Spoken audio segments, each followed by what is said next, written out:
부채가 많은 것 자체가 문제가 되지는 않을 것 같습니다. 건전성과 수익성 등 펀더멘털이 충분히 튼튼하다면 부채가 많아도 잘 관리할 수 있을 텐데 우리나라 공기업 부채는 그렇지 않다는 것이 문제입니다.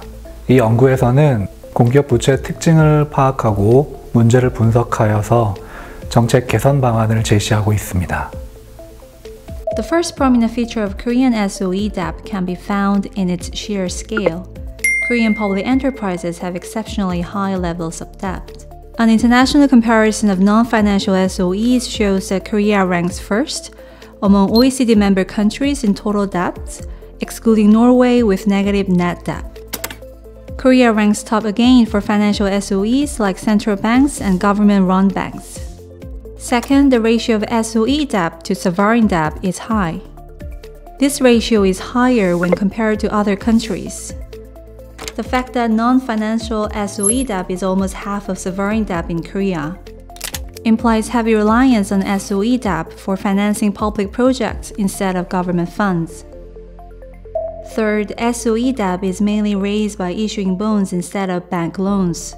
Bank loans have a cap on the loanable amount depending on collateral, but bonds are more accessible with good credit ratings, resulting in large-scale bond issuance. That is what happened to the Korea National Oil Corporation with its debt exceeding its equity, and the Korea Development Bank with multiple insolvent subsidiaries. They obtained high international credit ratings and issued SOE bonds. Then, how can their credit ratings be so high? It is because of the belief that the government will step in to repay the debt in case a public enterprise is in danger of default. Standalone ratings of Korean SOEs without the prospect of government intervention move down the rating scale by at least 6 notches. Although some SOE bonds are speculative grade, implicit government guarantees transform these questionable bonds into safe assets as credible as sovereign bonds. The financial markets already have reflected the possibility of such extraordinary sovereign support. KDI conducted a regression analysis of plain vanilla bonds issued for about 20 years in Korea. The analysis reveals that both financial and non-financial SOEs enjoyed lower interest rates than their private counterparts when issuing bonds. The discount rate effect is estimated to be about 4 trillion won annually. KDI also analyzed only AAA-rated bonds. The interest rate for SOE bonds is discounted by about 0.2% point lower compared to bonds issued by leading domestic private firms that are top-notch players in the global market. Thanks to implicit government guarantees, Korean SOEs could borrow at a lower rate than world-class firms no matter how poor their fundamentals were. Then, isn't implicit government guarantee a good thing since SOEs could save interest expenses? In fact, implicit guarantees can lead to double moral hazards in both public enterprises and the government. A comparison between public enterprises and private firms shows that if private ones lower their debt-to-equity ratio, bond issuance also gets cheaper.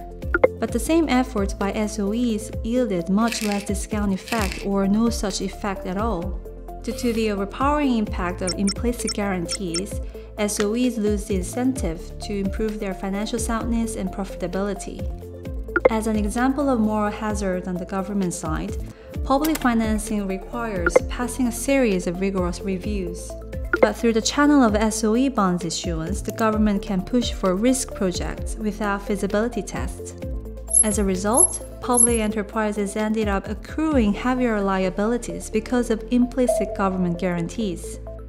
Then what should be done? First of all, SOE bonds needs official management and oversight. To that end, all SOE bonds should be included in government-guaranteed obligations.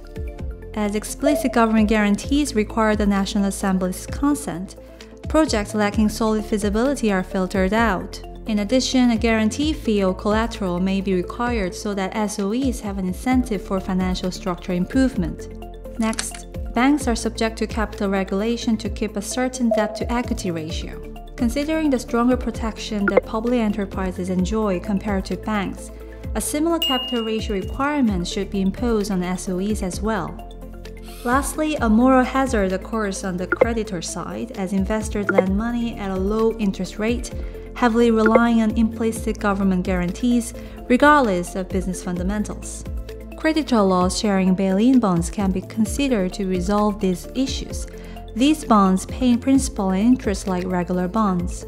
But when the financial condition of the issuing firm significantly deteriorates, they are converted into the issuer's equity, or its obligation to pay principal and interest are extinguished. As creditors bear some losses, the burden on taxpayers and the government can be reduced.